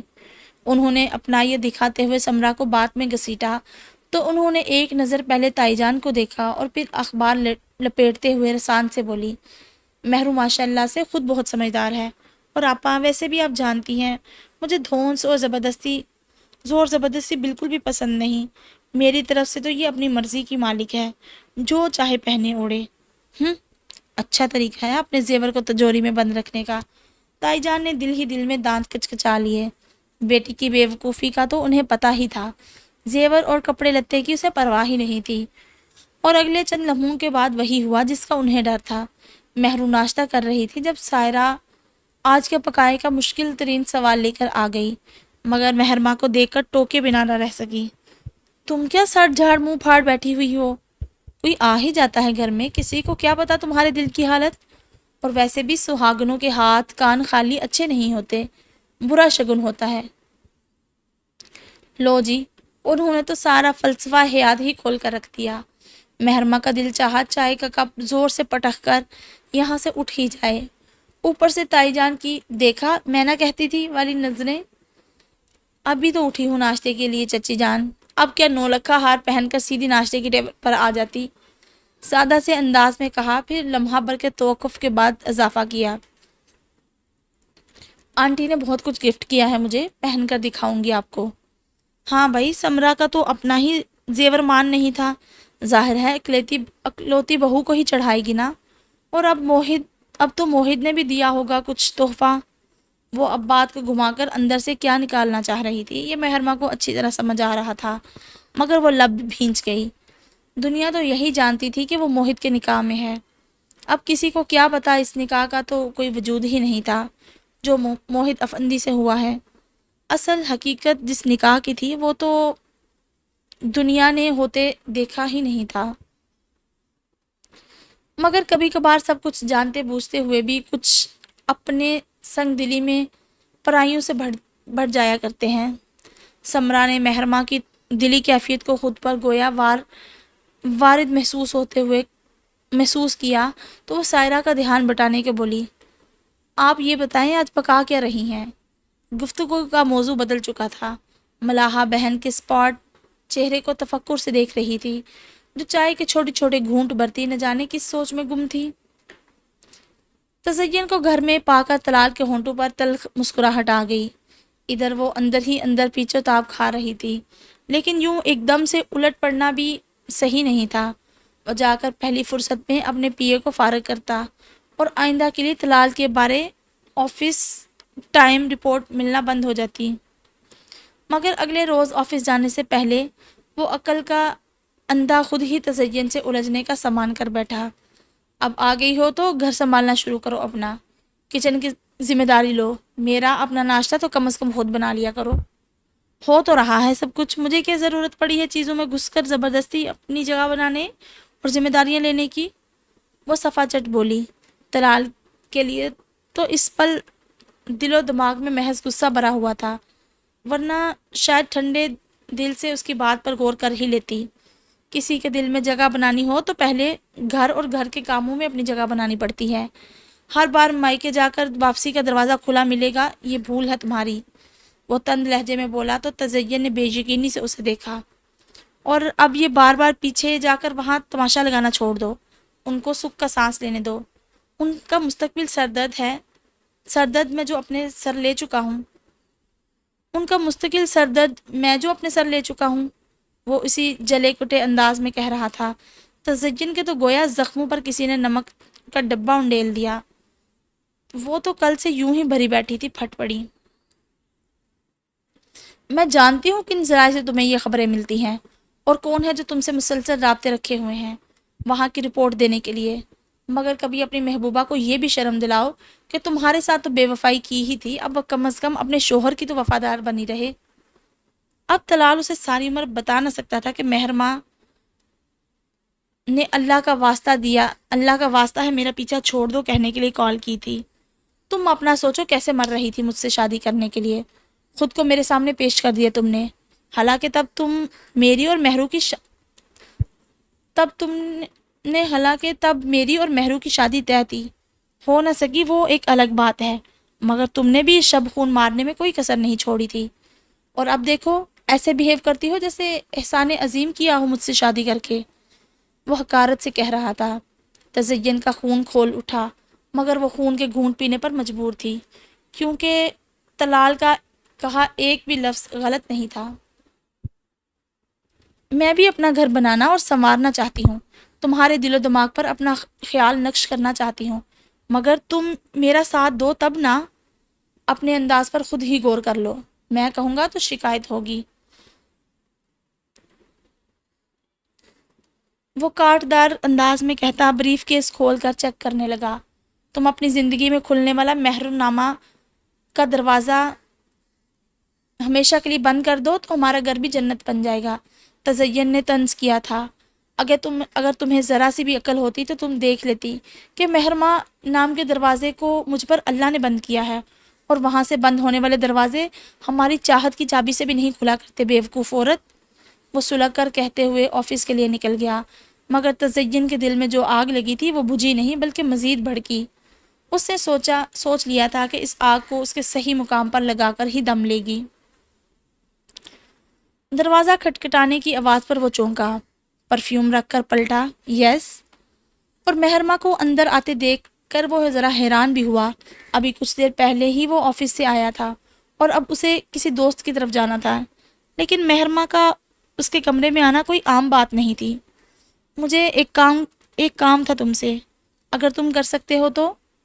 وہ بنا کسی تمہید کے بولی تو وہ حیرت کو اندر دباتے ہوئے شانے اچکا کر بولا، یہ تو کام کی نوعیت پر ڈیپینڈ کرتا ہے، میں اندھے وعدوں کا قائل نہیں ہوں۔ مہرماں نے گہری سانس اندر کھینچتے ہوئے جیسے ہمت مجتمع کی اور پھر مدھم لہجے میں بولی، مجھے کچھ پیسے چاہیے۔ کتنے پیسے؟ وہ عام سے انداز میں بولا، تم پوچھو گے نہیں کہ میں امی یا ابو کی بجائے تم سے کیوں پیسے مانگ رہی ہوں؟ مہرو نے جواباً سوال کیا۔ اٹس ویری سمپل، ظاہر ہے تم ان سے نہیں لینا چاہتی، تبھی مجھ سے کہہ رہی ہو؟ وہ آرام سے بولا۔ مہرماں نے ایک نظر اس پر ڈال لی۔ وہ نکسک سے کہیں جانے کو تیار، مگر اس لمحے پوری طرح اس کی طرف متوجہ تھا۔ لیکن تم اس کے بارے میں کسی کو نہیں بتاؤ گے؟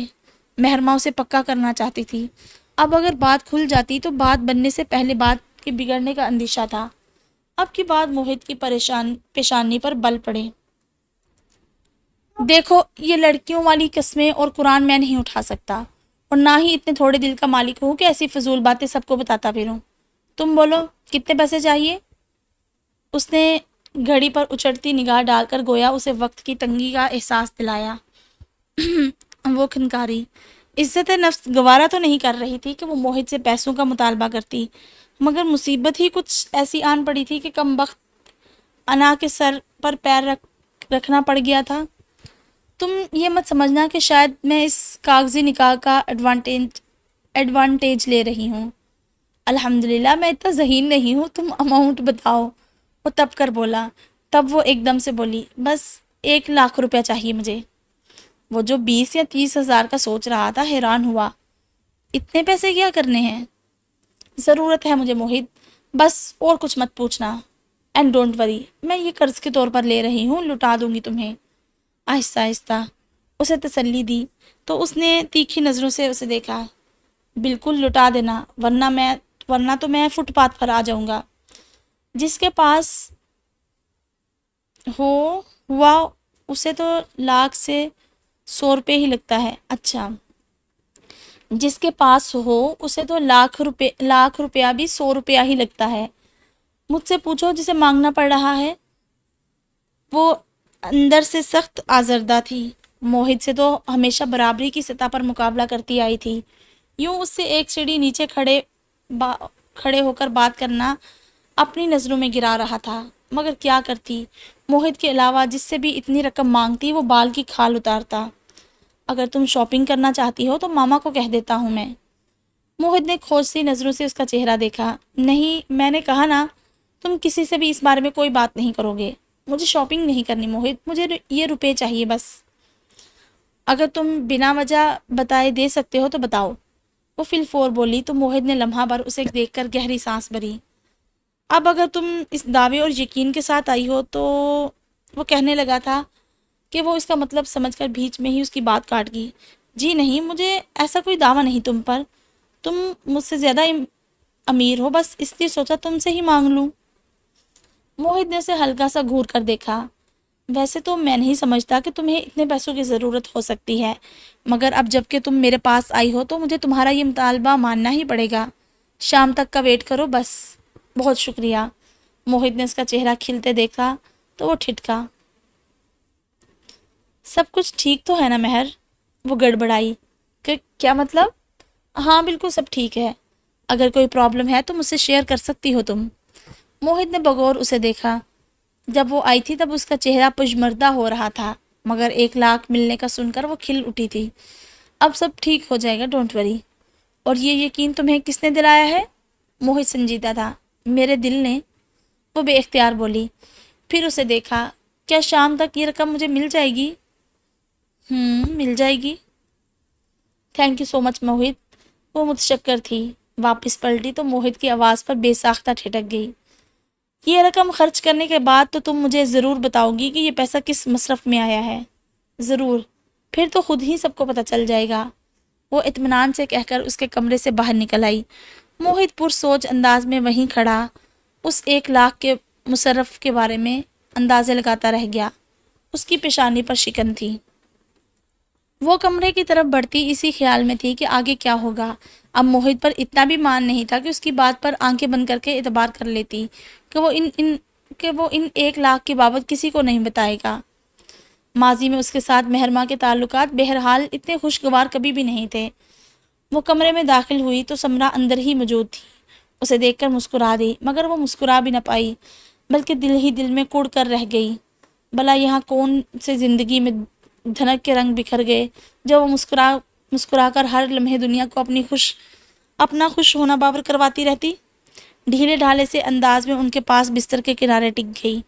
انہوں نے مہرماں کے آزردہ سے انداز کو اچھی طرح محسوس کیا۔ سائرہ کی بات پر افسردہ ہو؟ انہوں نے اس کی اداسی کم کرنے کی خاطر پوچھا۔ ان کی باتوں پر اداس ہونا شروع کر دوں تو زندگی میں شاید کبھی خوش ہی نہ ہوں، وہ خفگی سے بولی۔ تو پھر کیا پریشانی ہے؟ انہوں نے کھوجتی نظروں سے اسے دیکھا تو ایک ثانیے کو کچھ سوچنے کے بعد مہرما نے پوچھا، آپ نے ایک بار مجھ سے کہا تھا کہ میں نمیر کے متعلق غیر جانبداری سے سوچوں۔ میں پوچھ سکتی ہوں کہ آپ کو نمیر سے اتنی ہمدردی کیوں ہے؟ انہوں نے چونک کر مہرما کو دیکھا۔ کیا مطلب، تمہاری کوئی بات ہوئی ہے نمیر سے؟ اس شخص نے میری زندگی عذاب کر دی ہے آنٹی۔ اب آپ ہی بتائیے میں کیا کروں؟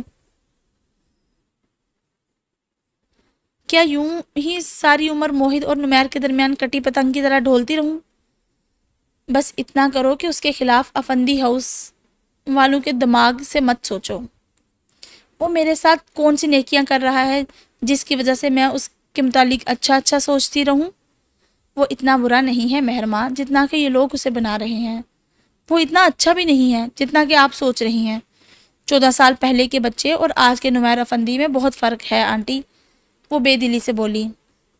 اب ان کو کیا بتاتی کہ کیسے وہ اسے بلیک میل کر کے پیسہ بنانے والا ہے۔ اسے شدت سے احساس ہو رہا تھا کہ اس مشکل وقت میں موہد اس کا صحیح معنوں میں مددگار ثابت ہوا تھا۔ بہرحال تم اپنا حال احوال ذرا درست رکھو تاکہ نہ تزین کو تانے دینے کا جواز ملے اور نہ ہی سائرہ کو تمہاری بے رونقی کھٹکے۔ انہوں نے ناصحانہ کہا تو مہرما نے شاکی نظروں سے انہیں دیکھا۔ موہد سے نکاح ہوا نہیں اور نمیر نے جو کیا ہے وہ سب کے سامنے ہے۔ اب بتائیں آپ ان میں سے کس کے لیے چوڑیاں کنگن پہن کر بیٹھ جاؤں؟ جن کے لیے کڑی آزمائشیں اترتی ہیں انہیں انعام بھی بہت خوبصورت ملا کرتے ہیں مہر۔ اپنی ہی سوچوں میں گم مہرما نے غائب دماغی سے سر اسبات میں ہلا دیا۔ وہ گاڑی میں بیٹھا، اسی وقت اس کا موبائل مسلسل بجنے لگا۔ تزین کالنگ۔ اف، ایک یہ مس پرابلم۔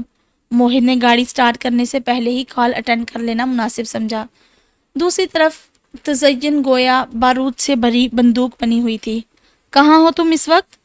چھوٹتے ہی تیکھے انداز میں پوچھا تو اس کے لب و لہجے کی تندی پر غور کیے بنا وہ نیم مزاحیہ انداز میں بولا، یہ طلال نوید کا نمبر نہیں ہے محترمہ، شاید آپ غلط نمبر ملا بیٹھی ہیں۔ یہ بد عادت تمہاری بیوی میں پائی جاتی ہے مسٹر، اسے ہی عادت ہے اپنے شوہر کے علاوہ ہر کسی کے شوہر کا نمبر ملانے کی۔ موہد کا دماغ گھوم سا گیا۔ What the hell are you talking about؟ تمہاری بیوی مہرما موہد افندی ہی بنی ہے نا نکاح کے بعد وہ؟ یا ابھی بھی نمیر افندی کے حوالے سے ہی جانی جاتی ہے؟ وہ اس کے بھڑکنے کی پرواہ کیے بنا کاٹدار لہجے میں بول رہی تھی۔ شٹ اپ تزین، صاف اور سیدھی بات بتاؤ ورنہ میں فون بند کر رہا ہوں۔ مہرما سے کہو اللہ کا واسطہ ہے زندگی سے تو طلال کو نکال دیا ہے، اب نیت اور خواہش سے بھی نکال دے۔ اس کا کیا حق بنتا ہے کہ وہ میرے شوہر کو آفس میں فون کرے؟ یہ کون سی محبت ہے جو نفرت ہو جانے کے بعد بھی نبھائی جا رہی ہے؟ وہ پھٹ پڑی۔ موہد کی کنپٹیاں سلگی۔ اور یہ کہانی تمہیں یقیناً تمہارے عزت مآب شوہر نے سنائی ہوگی کہ مہرما ابھی بھی اسے فون کر کے چھیڑتی ہے، وہ تلخی سے بولا۔ حالانکہ تم اچھی طرح جانتی ہو کہ مہرما جس مصیبت کا شکار ہے وہاں اسے طلال سے الگ ہونے کا دکھ بھول چکا ہے۔ یہ بات مجھے اس کے آفس بوائے سے پتہ چلی ہے موہد۔ طلال موبائل کال کا رسپانس نہیں دے رہا تھا کیونکہ وہ اس وقت مہرما سے لینڈ لائن پر بات چیت میں بزی تھا۔ فضول باتیں مت کرو تزین، کاغذوں میں ہی صحیح مگر وہ تمہاری بیوی ہے موہد، تم اس سے پوچھنے اور ٹوکنے کا حق رکھتے ہو، کم از کم میرا گھر تو برباد نہ کرے۔ وہ چلا رہی تھی۔ موہد نے کال کاٹ دی۔ اس کی رگوں میں دوڑتا خون تپ اٹھا تھا۔ گاڑی سٹارٹ کرتے ہوئے اس کا ذہن تزین کی باتوں سے گونج رہا تھا۔ شام کی چائے بناتے ہوئے وہ یوں ہی اپنی زندگی کی بھول بھلائیوں کے بارے میں سوچ رہی تھی جب ملاحہ نے آ کر اطلاع دی، آپی آغا جان بلا رہے ہیں تمہیں۔ وہ چونکی۔ کیوں؟ وہ کون سا کسی کو کچھ بتاتے ہیں آپی؟ ملاحہ نے گہری سانس بھری، پھر مسکرا کر اضافہ کیا، ہاں اور موہد بھائی بھی وہیں بیٹھے ہیں۔ لو جی، گئی بھینس پانی میں۔ مہرما کا دل بے ترتیبی سے دھڑکا۔ اگر موہد نے 1 لاکھ والی بات آغا جان کو بتا دی تھی تو پھر اسے آغا جان کے پاس جانے سے پہلے کوئی کہانی سوچ لینی چاہیے تھی۔ آہستہ قدموں سے اسٹڈی کی طرف بڑھتے ہوئے وہ تمام ممکنات کا جائزہ لے رہی تھی جن کو بہانہ بنا کر وہ اپنی جان بچا سکتی تھی۔ اس نے اندر داخل ہو کر سلام کیا۔ موہت سامنے ہی آقا جان کے ساتھ والی کرسی پر براجمان تھا۔ نیوی بلو ٹی شرٹ اور وائٹ ٹراؤزر میں ملبوس وہ بڑا ہینڈسم لگ رہا تھا، مگر مہرماں نے سوچا بھاڑ میں جائے اس کی ایسی وجاہت جو کسی کی جان نہ بچا سکے۔ بیٹھو۔ آقا جان نے اسے اپنے سامنے پڑی کرسی پر بیٹھنے کا اشارہ کیا تو وہ مکینیکلی وہاں بیٹھ گئی۔ اس کے اور آقا جان کے درمیان کشن سے سجی ایک تپائی رکھی ہوئی تھی۔ کبھی کبھار آقا جان تھک کر اس تپائی پر ٹانگیں لمبی کر کے سستا لیتے تھے۔ انہوں نے اسی تپائی پر 5,000 والے 20 کڑکڑاتے نوٹ رکھے اور منتظر نظروں سے مہرماں کو دیکھا تو اس کا دل اچھل کر حلق میں آن اٹکا۔ اس نے بے حد شکایتی نگاہ موہت پر ڈالی، مگر وہ سپاٹ چہرہ لیے بیٹھا رہا۔ کمینہ، فوراً شکایت لگا دی، جیسے میں اس کی پوری جائیداد پر قبضہ کرنے لگی ہوں۔ ذرا جو ندامت ہو چہرے پر، وہ اندر ہی اندر کلسی۔ یہ پورا 1,00,000 روپیہ ہے۔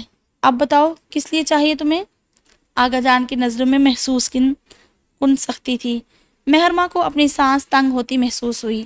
اس نے سر جھکا کر اپنے ہاتھوں کو دیکھا، پھر ذرا توقف سے آقا جان کو دیکھا تو چہرے پر زمانے بھر کی معصومیت امیز خفگی تھی۔ آقا جان، آپ نے خود اپنی مرضی سے مجھے اس آدمی کے نکاح میں دیا ہے، اب کیا ہر بار جیب خرچ مانگنے پر یہ آپ کو شکایت کرنے آیا کرے گا؟ آخر میں منہ بھی بسور لیا۔ او مائی گاڈ! موہت نے بے اختیار سیدھا ہوتے ہوئے اس ڈرامہ کوئن کو دیکھا جو صبح اسے باور کروا رہی تھی کہ وہ اس نکاح کا ایڈوانٹیج لینے کی کوشش نہیں کر رہی۔ آف وائٹ اور ریڈ کلر کے کپڑوں میں ملبوس تمتمایا چہرہ اور معصوم سا سوال۔ اب کی بار آقا جان نے پلٹ کر موہت پر ایک سنجیدہ سی نگاہ ڈالی۔ وہ ذرا سا گڑبڑایا۔ آقا جان، 1,00,000 روپیہ پاکٹ منی نہیں ہوا کرتی، گویا انہیں یاد کروایا۔ حق مہر تو ہوا کرتا ہے نا، جو تم نے ابھی تک ادا ہی نہیں کیا مجھے۔ وہ اس قدر آرام سے بولی کہ آقا جان سے بات کرتا موہت بے اختیار پلٹ کر بے یقینی سے اسے دیکھنے پر مجبور ہو گیا۔ سوری آقا جان، مجھے افسوس ہے، میں سمجھی شاید اس حق مہر پر میرا حق ہے جو آپ نے لکھوایا تھا میرے لیے۔ وہ کامیاب اداکارہ تھی۔ افسردہ لہجے میں بات ختم کرتی اٹھ کھڑی ہوئی، جیسے جانے کی اجازت چاہ رہی ہو۔ یہ آقا جان نے درمیان میں رکھی رقم کی طرف اشارہ کیا۔ لے جاؤ مہرو، یہ تمہارے ہی ہیں۔ وہ مسکرائی تک نہیں، بس سنجیدگی سے نوٹ یوں اٹھائے جیسے دل پر پتھر رکھ کر ان کی بات مان رہی ہو۔ موہت اس کی ہوشیاری پر اش کر اٹھا۔ وہ چلی گئی تھی۔ آقا جان نے استفہامیہ نظروں سے موہت کو دیکھا، جو اندر ہی اندر جنجلاتا اٹھ کھڑا ہوا۔ وہ ایسے انداز میں بات ختم کر کے گئی تھی کہ مزید کچھ کہنے کی پوزیشن میں نہیں رہا تھا۔ شانے اچکا دیے۔ دھیان رکھا کرو ذرا، وہ بہت مشکل سے نئی زندگی کی طرف لوٹی ہے، اس طرح ذرا سی بات پر گرفت کرو گے تو رشتہ خراب ہوگا۔ آقا جان نے سمجھایا تو اس کے کانوں کی لوئیں سرخ ہو گئی۔ وہ سر ہلاتا باہر نکلا تو رخ سیدھا سمرا کے کمرے کی طرف تھا۔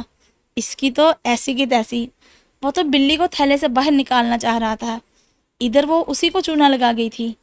دھاڑ سے دروازہ کھولا تو سامنے اپنے سیٹ کیے بیڈ پر ریلیکس سی ٹانگیں لمبی کیے بیٹھی مہرماں نے ناگواری سے اسے دیکھا۔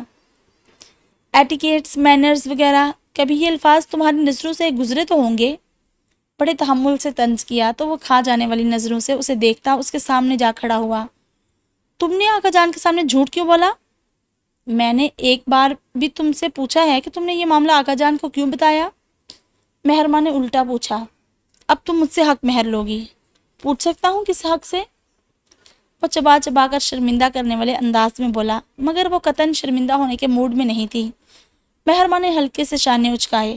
مانگا تو ادھار ہی تھا، مگر تمہاری وعدہ خلافی کے جواب میں یہ بہانہ بنانا پڑا، اور شکر ہے بہت اچھی طرح چل بھی گیا۔ موہت پسلیوں پر ہاتھ جمائے چند لمحے اسے گھورتا رہا، پھر جو سوال پوچھا اس نے گویا مہرماں کے سر پر چھت الٹا دی۔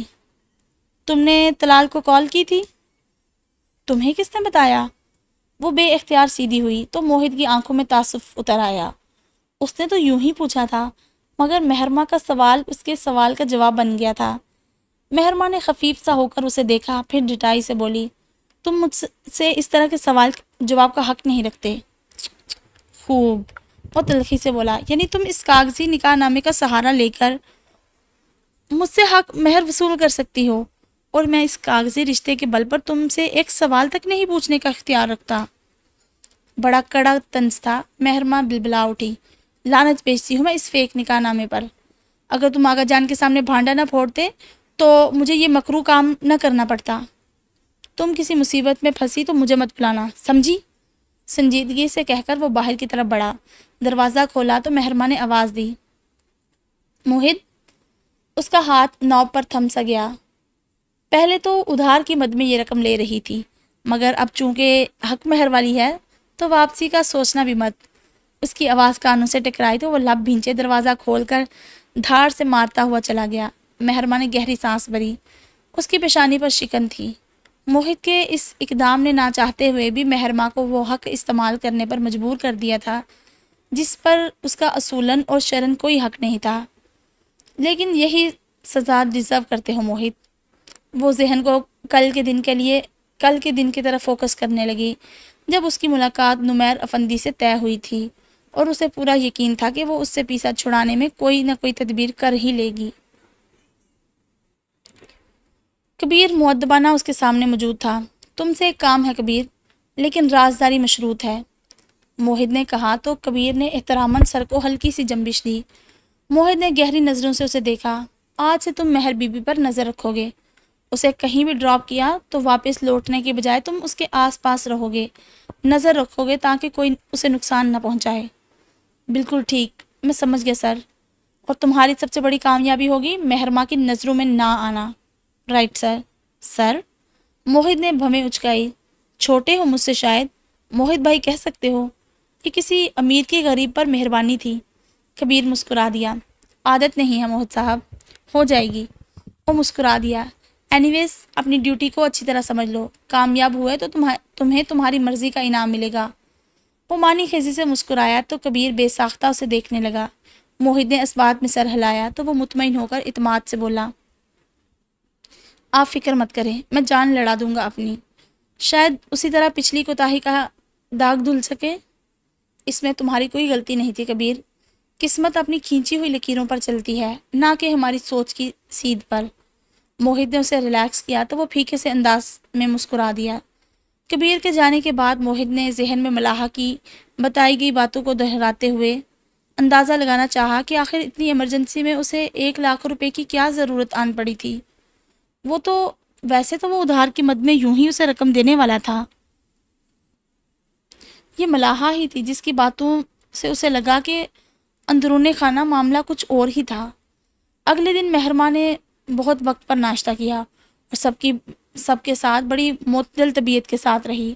آنٹی، مجھے اپنی دوست کی طرف جانا ہے، ذرا اس سے شاپنگ کرنی ہے۔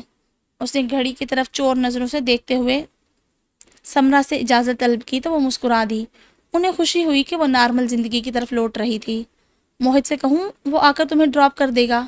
انہوں نے جلدی سے کہا تو وہ جلدی سے بولی، نہیں آنٹی، میں کبیر خان کے ساتھ ہی کام چلا لوں گی۔ چلو ٹھیک ہے، کبیر کو واپسی کا ٹائم بتا دینا پھر۔ جی ٹھیک ہے، وہ مؤدبانہ نہ بولی تو ان کے دل میں ہوک سی اٹھی۔ کاش وہ واقعی اسے اپنی بہو بنا سکتی۔ وہ اچھے سے ڈریس اپ ہوئی مگر چہرہ شفاف ہی تھا۔ روپے پرس میں ڈالے اور پرس کو شولڈر بیگ میں ڈال لیا۔ دل تو چاہا آغا جان کا ریوالور بھی چرا کر بیگ میں رکھ لے اور آج نمیر افندی کا قصہ ہی تمام کر ڈالے، مگر حق ہا۔ وہ گہری سانس لے کر دوپٹہ ٹھیک سے اوڑھنے لگی۔ کبیر خان کے ساتھ وہ فون پر نمیر کے بتائے ایڈریس پر پہنچی۔ یہ شاپنگ مال تھا۔ تم جاؤ کبیر، واپسی پر میں تمہیں کال کر دوں گی۔ مہرماں نے کبیر کو فارغ کیا تو وہ متامل ہوا۔ آپ کی دوست کو آ لینے دے بی بی، پھر میں جاتا ہوں۔ وہ اندر ہی ہے شاپنگ مال میں کبیر، مجھے شاپ کا نام پتہ ہے، تم اطمینان سے جاؤ۔ اندر مچی خدبد پر بمشکل قابو پاتے ہوئے مہرماں نے اسے ٹہلایا۔ میں آج بالکل فارغ ہوں مہر بی بی، آپ آرام سے شاپنگ کر کے آؤ، میں گاڑی میں بیٹھتا ہوں۔ کبیر نے جتنی بھی شرافت سے کہا ہو، مہرماں کھٹک گئی۔ دانت پیس کر پوچھا، اور یہ کس کا آرڈر ہے؟ یہ مت پوچھے بی بی، ملازم تو ملازم ہوتا ہے۔ وہ خفیف سا ہو گیا۔ ایک تو افندی ہاؤس کی بیبیاں لائق بہت تھی۔ مہربان نے نتنے پلائے۔ مجھے کیا ہے، خود جب 4-5 گھنٹے سڑنا پڑے گا گاڑی میں تب پتہ چلے گا۔ خود تو تمہارا صاحب اے سی والے آفس میں اطمینان سے بیٹھا ہوگا۔ وہ بڑبڑاتی ہوئی اندر کی طرف بڑھی۔ کبیر مطمئن سا ہو کر گاڑی میں آ بیٹھا اور موہت کو موبائل کال پر رپورٹ دی۔ بہت اچھے۔ وہ ذرا ریلیکس ہوا تو وہ واقعی شاپنگ کے لیے گئی تھی۔ مگر تم باہر ہی رکنا، بی بی کو لے کر واپس آنا۔ جی سر۔ کبیر نے لائن ڈراپ کرتے ہوئے اے سی چلایا اور ریلیکس ہو کر سیٹ سے ٹیک لگا لی۔ وہ شاپنگ مال میں موجود نمیر کے بتائے ہوئے چھوٹے سے ریسٹورنٹ کی ریزروڈ ٹیبل پر آ بیٹھی، جس پر NA کا کارڈ رکھا ہوا تھا۔ نمیر افندی۔ مہربان نے اس کارڈ کو نخوت سے دیکھتے ہوئے سیٹ سنبھالی۔ وہ کتنی ہی دیر وہاں بیٹھی رہی۔ ویٹر جوس کا گلاس اس کے سامنے رکھ گیا تھا۔ ریسٹورانٹ میں اکا دکا ہی لوگ تھے۔ ان کی ٹیبل قدرے ہٹ کر کونے میں تھی۔ آدھے پونے گھنٹے کے بعد مہرما کا ضبط جواب دینے لگا۔ وہ مضطربانہ ادھر ادھر دیکھ رہی تھی۔ اسی وقت اس کا موبائل بج اٹھا۔ مہربان نے موبائل اٹھایا۔ نمیر ہی کی کال تھی۔ میں پہنچ چکی ہوں مسٹر۔ اب اگر ہمت نہیں ہو رہی اپنا بزدلانہ چہرہ دکھانے کی تو بتا دو، کاٹدار لہجے میں کہا تو وہ دھیرے سے ہنسا۔ کودا تیرے گھر میں یوں دھم سے نہ ہوگا، وہ کام کیا ہم نے جو رستم سے نہ ہوگا۔ وہ ذو معنی انداز میں کہتا مہرما کا حلق تک کڑوا کر گیا۔ اب اگر تم یوں ہی ٹیلی فونک مشاعرے کا سوچ رہے ہو تو میرے خیال میں مجھے چلے جانا چاہیے۔ وہ تلخی سے بولی، ارے نہیں نہیں، یہ غضب مت کرنا، میں یہی ہوں، تم نے ڈھونڈا ہی نہیں، ڈھونڈنے والوں کی طرح۔ وہ کہتے ہوئے جس طرح موبائل کان سے لگائے ایک دم سے ٹیبل کے پاس آیا۔ مہرما کا موبائل کان سے لگائے ہوئے ہاتھ بے جان سا اس کی گود میں آ گرا۔ وہ کال ڈسکنیکٹ کرتا کرسی گھسیٹ کر اس کے سامنے بیٹھ رہا تھا اور مہرما کا دل جیسے کسی نے مٹھی میں جکڑ لیا ہو۔ ایک وحشت سی اس کے حواس پر طاری ہونے لگی تھی۔ یہ وہ شخص تھا جس نے مہرما کی زندگی کے سارے مہرے پیٹ کر ہار اس کا نصیب کر دی تھی۔ یہ چہرہ، ہاں یہی وہ چہرہ تھا۔ وہ اسے تمام عمر نہیں بھول سکتی تھی۔ وہ مسکرا رہا تھا۔ وہ ایک وجیحہ شخص تھا، مگر مہرما کو غلاظت میں لتھڑا نظر آیا۔ پہچان تو گئی ہوگی نمیر افندی؟ وہ مسکرایا۔ مہرما نے لمبا سانس اندر کھینچا۔ وہ اذیت کی انتہا پر تھی۔ اپنے برے وقت کو کوئی کیسے بھول سکتا ہے؟ اور میرے لیے الٹ ہوا، تم میرا اچھا وقت ثابت ہوئی۔ رقم لائی ہو؟ وہ شاطرانہ انداز میں مسکرایا تو مہرما کو اس سے گھن آئی۔ ابھی سمرا چچی کو نمیر افندی سے ہمدردی محسوس ہوا کرتی تھی۔ بہت خوب، مجھے یقین تھا کہ یہ گھٹیا حرکت تمہاری ہی ہو سکتی ہے۔ مہرما کا چہرہ تپا۔ حقدار ہوں زمین جائیداد کا، اب سیدھے سے نہیں دو گے تو ٹیڑھی انگلی استعمال کرنی پڑے گی مجھے۔ وہ شرمندہ ہوئے بغیر بولا، مجھے طلاق چاہیے نمیر افندی، ورنہ جیل کی سلاخوں کے پیچھے جانے کے لیے تیار ہو جاؤ۔ وہ دانت پیس کر بولی تو اس نے بھویں اچکائی۔ تم دھمکی دے رہی ہو مجھے؟ عمل بھی کروں گی۔ مہرما نے اسے گھورا تو اس نے گہری نظروں سے مہرما کو دیکھا۔ تھوڑی سی نرمی اختیار کرو تو ہم ایک اچھی زندگی گزار سکتے ہیں۔ شٹ اپ، وہ گرائی۔ خبردار، جو مجھ سے اخلاق سے گری کوئی بات کرنے کی کوشش کی ہو تو۔ حرام کھانے کی عادت ہے نا تمہیں؟ اس نے بیگ میں سے پرس نکالا، اندر سے روپے نکال کر گویا اس کے منہ پر دے مارے۔ یہ ہے تمہاری اوقات، اب بتاؤ طلاق کتنے میں دو گے؟ بکاؤ انسان۔ وہ مارے غصے اور طیش کے کپ کپا رہی تھی۔ تمام ڈر اور خوف کہیں دور جا سویا تھا۔ وہ اثر لیے بغیر نوٹ اٹھا کر گننے لگا۔ اس کے چہرے کی چمک دیدنی تھی۔ نوٹ گن کر ان کے اصل ہونے کی ساری نشانیاں دیکھنے کے بعد مطمئن ہو کر جیب میں ڈالے اور مہرما کی طرف متوجہ ہوا۔ 20 لاکھ، پورے 20 لاکھ لوں گا تمہیں آزاد کرنے کے۔ اور ساتھ ہی کرسی گھسیٹ کر اٹھ کھڑا ہوا۔ اور ایسے ہی کسی کو بتائے بغیر کام کرو گی تو فائدے میں رہو گی مہرما افندی، ورنہ ڈھونڈتی رہو گی ساری عمر نمیر افندی نام کے بندے کو۔ وہ صفاق لہجے میں کہہ کر فوراً ہی وہاں سے نکل گیا۔ سنسی کیفیت میں بیٹھی مہرما کا سکتہ موبائل کی رنگ ٹون سے ٹوٹا۔ اس نے دیکھے بنا موبائل اٹھا کر کان سے لگا لیا۔ مہر کہاں ہو تم؟ کبیر باہر ویٹ کر رہا ہے تمہارا۔ دوسری طرف سے موہت کی پرتشویش آواز آئی تو وہ سناتے ہوئے لہجے میں بولی، میں نمیر افندی سے ملی ہوں آج موہت۔ اس نے وقت دیا ہوا تھا ملنے کا۔ نمیر افندی؟ موہت کے حواس گویا جواب دے گئے تھے، اس کی آواز لڑکھڑائی تھی۔